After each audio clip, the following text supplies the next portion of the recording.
Am I the a-hole for not inviting my friends for an annual New Year's trip because they didn't invite me last year? Anyway, so my friends and I have been traveling for every New Year since we were 16. We are in our early 20s now. It's a friend group of 6 people, 3 girls and 3 guys. And naturally, we all dated someone from the group at some point in high school. The guy I used to date and me broke up in 2020 but stayed friends.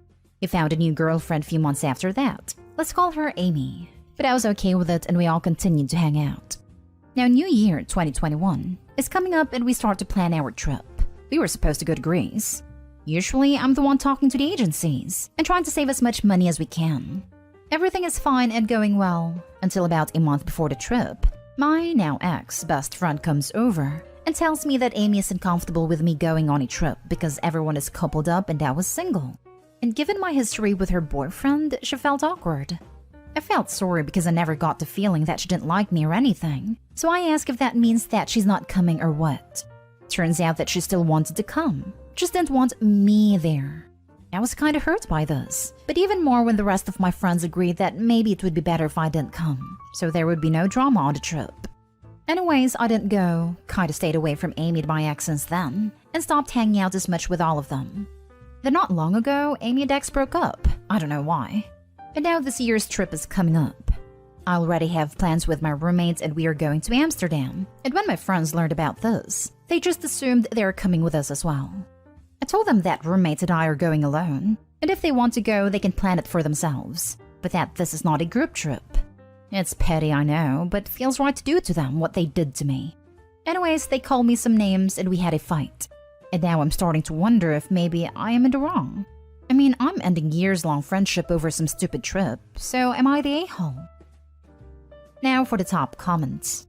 Not the a-hole. Your friends ditched you for no good reason last year. If Amy was uncomfortable, she shouldn't have come.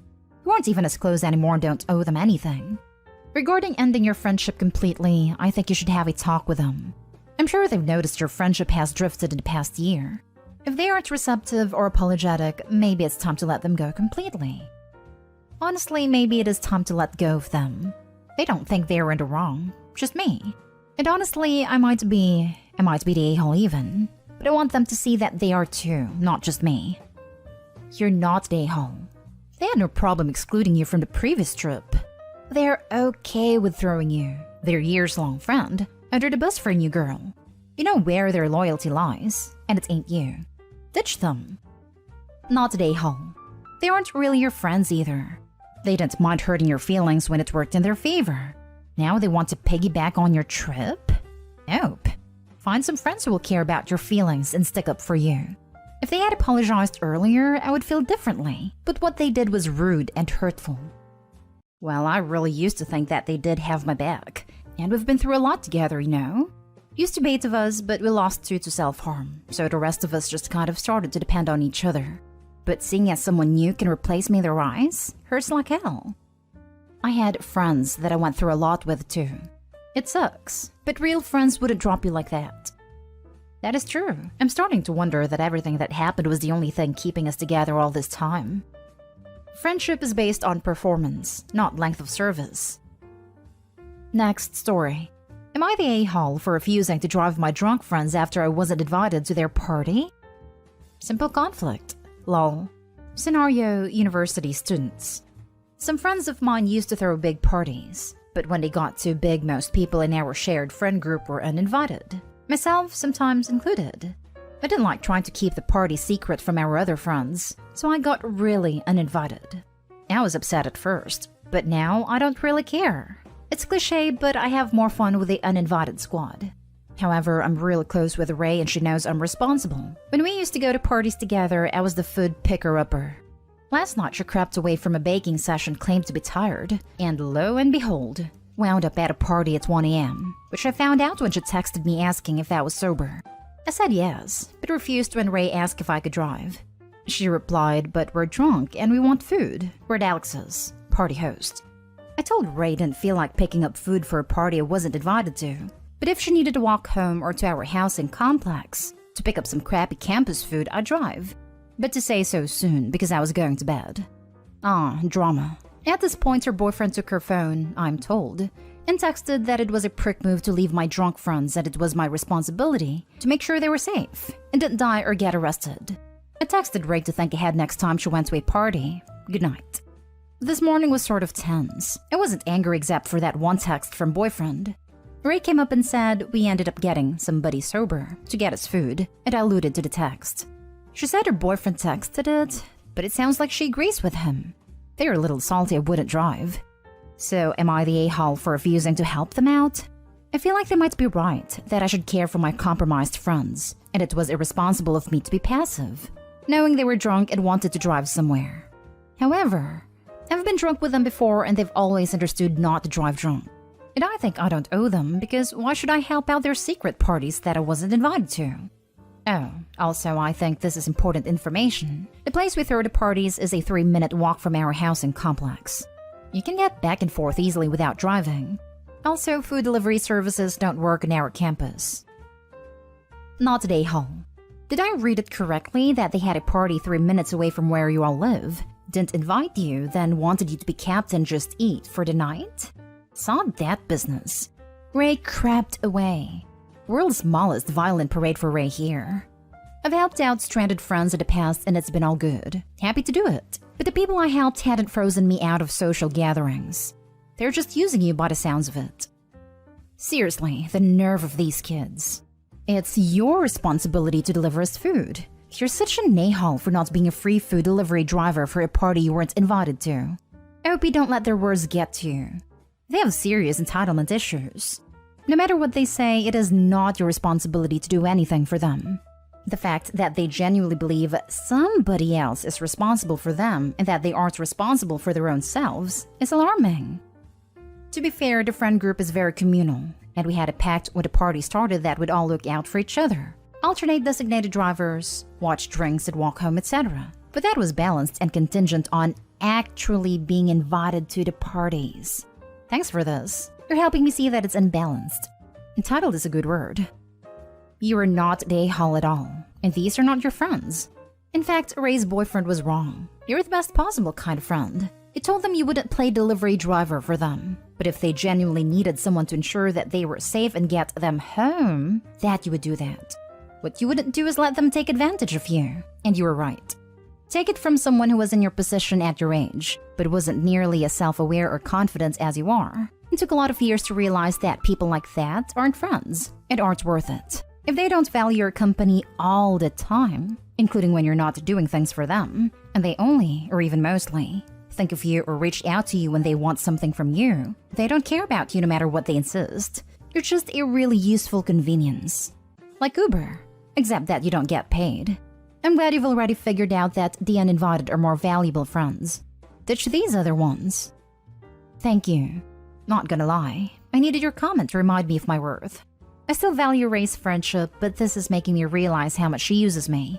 I don't think I'm ready to ditch, but I'm gonna try and distance. Next story is titled, Am I the a-hole for chipping dog poop into my neighbor's front yard? I bought my house about 3 months ago. When I moved in, I noticed there were a couple dozen lumps of dried dog poop on one side of my front yard. Before I mowed the first time, I went out and picked them up with a plastic bag over my hand. The next day, I noticed a couple more fresh ones on my lawn, so I kept an eye out for the culprit. It didn't take long to realize that my next-door neighbors have some sort of Benji-looking fluff ball of a pooch that they let out unattended a couple of times a day. The dog would sniff around for a while, then run over into my yard and poop every time. It was as if he were trained that way. The daily poop accumulation rate seemed to be 2 or 3. I hardly knew my neighbors, so I was hesitant to approach them with this sort of issue right out of the gate. So I waited a couple of weeks, but I made sure to go out and pick up the poop while my neighbors were outside. One Saturday afternoon, I saw my neighbor out front while I was tending the garden. I said hello and started a simple conversation. After a few minutes, I mentioned the poop and said it would be appreciated if they could pick up after their dog. My neighbor laughed and said that's not from his dog, that there is a stray dog in the neighborhood that does that everywhere. What to do? I decided to train my video doorbell to the poop zone and set the sensitivity to high. Within a week, I had a robust collection of video evidence incriminating my neighbor's dog. I'm no poop pathologist, but it's also pretty clear to me that all the poo in my yard came from the same duggo bunghole. Armed with mountains of evidence, I took the opportunity to approach my neighbor's wife when she was walking the dog. I didn't go into forensic details, but simply asked her if she wouldn't mind picking up after her dog in my yard. She also denied it, and the conversation ended awkwardly at best. I spent several more days noodling over what to do. I decided to take matters into my own hands. I pulled a pitching wedge out of my golf bag and proceeded to chip dog scat from my front yard into my neighbor's. Beyond solving my immediate problem, I could also work a bit on my short game. This went on for some time. It became a weekly ritual that I sort of enjoyed. I did it without shame and in broad daylight. Everything was copacetic until last Saturday. I was out doing my thing when my neighbor's wife barged out her front door screaming. She told me that I can't do that and called me every name in the book, including the obligatory a-hole word. I tried to keep my cool and told her that I was simply returning what was theirs. Last thing I heard was that she was calling the police as she left. I continued and finished up my chipping session. I never heard from the police. I haven't seen my neighbors' faces, and I haven't seen another poop on my lawn. I'll probably have a horrible relationship with my neighbors forever now, but my immediate problem is solved. Am I the a-hole? Edit. Lots of discussion about whether or not I showed a video. In my second encounter with a neighbor, I told them I had video of it. She said something like, "What?" The conversation escalated to awkward and ended shortly after, so I did not show the video, but I did tell them I had it. Not an a-hole. You are simply returning their property. It would be criminal to keep what is not yours. OP fences make the best neighbors. Not an a-hole. You are just kindly returning their property. However, you could have been a little more diplomatic, considering these will be your neighbors for some time, and it would be best not to make them enemies. Maybe you could have shown them the video or some photos as evidence. Neighbors still would have denied it was their dog. People like this never learn. I think this is amusing. I had a neighbor years ago who did this because other neighbors' dogs were constantly roaming the neighborhood, pooping in everyone else's yard. Can't fence right to the street, so even having fencing didn't help. I don't remember that she ever stopped letting her dogs roam, but it made the neighbor feel better to chuck the poop over. He even added a little bit of poop from his own dog. Not stay home, but get a fence. Now for the last story. Am I the a-hole for getting mad at my brother's girlfriend for letting her kid eat my food? For context, my brother, 26 male, and I, 22 female, have lived in the same apartment for 3-ish years. It was a mutual decision and we split the cost of everything, 50-50. He earns more than I do, but the split cost is okay with me. His girlfriend, 24 female, started living with us almost a year ago, and her kid, 4 female not with my bro, comes to stay with us sometimes. This was not discussed at all, and while I don't really like kids, I don't generally mind her having around. His girlfriend doesn't share with the bills. She pitches in when she can and does her share of chores and cooking. So here's the thing. I work night shifts remotely. I buy snacks so I have something to munch on to keep me awake at night. My brother's girlfriend also stocks up on food for her kid, and this is generally classified as just for the kid. Nobody's allowed to touch it. Not that anyone would steal food from the kid in our house. I also keep my own stash of cookies and the like in our common area, as I don't want to attract ants in my room. The problem is, her kid sometimes wants to eat my food. If I'm there and they ask, I do share some. But I budget my stash, so I have enough till my next grocery run. However, recently I've noticed that my food gets depleted real fast, even though I've been eating less. Again, I really don't mind sharing as long as people ask. I asked my brother if he's been eating my food, but he says he hasn't. He did tell me that the kid prefers my cookies to what her mom gives her, so the mom has been giving her mine. I confronted his girlfriend and asked that they ask my permission next time before consuming my food. They both got mad at me, saying I shouldn't be so selfish and just share with the kid. Am I the a-hole here? It is just food, but it's been my only indulgence since my budget is tight. Now for the top comments before reading the little update. Not the a-hole. First up, why are you paying 50% when this is clearly a 3-way flat share now? Also, why doesn't the kid's mom just buy the same cookies you do? Then there's no need for them to pinch yours. They're being unreasonable, but like wrongdoers, everywhere they need to blame you so that they don't feel bad about themselves. Get a better, more robust cookie jar that repels ants and take it into your room. 4-way, don't forget about the kid. Not the a-hole. You buy your food for you, not for your brother's girlfriend's kid. It's one thing to choose to occasionally share. It's another thing entirely for them to not even ask. Also, can we talk about your brother's girlfriend not contributing to the cost of living in the apartment? Shouldn't be a 50-50 split. You should be paying a third. You're being taken advantage of. She doesn't have a stable job right now because of the pandemic. That's the reason why she moved in. She does a lot of the chores, since I sleep a lot during the day due to work schedule and can't help much outside of my days off, so I count that as her contribution. And now for the update. I seriously appreciate all your concern. I'm working up the courage to have a sit-down talk with them on my next day off, so we have time to hash things out. I have spoken to my mom about the situation, and she is willing to take me back in since I'm working remotely anyway. Mom is living alone now, and is not comfortable letting me live alone again because of a medical condition. I broached the subject with my brother previously, after girlfriend started staying over more, but he didn't agree. He's been a good brother to me, and has taken the responsibility to check on me because of said medical condition. And by no means a burden, just that I tend to not tell anyone if I'm not feeling alright, and try to carry my own weight myself so as not to burden the family. 50-50 split. This is me trying to make it up to my brother, as he also willingly offered to live with me after I was hospitalized before. He also has the bigger room because of the same reason. Chores. I make little to no mess in our common area as I keep to my room often. I do my own dishes most of the time. The girlfriend picks up after my brother, who only does heavy lifting but not the little chores like sweeping, cooking, etc. Cookie jar. I have books in my room, which is why I'm wary of ants/bugs. But looking for a cookie jar in our next run.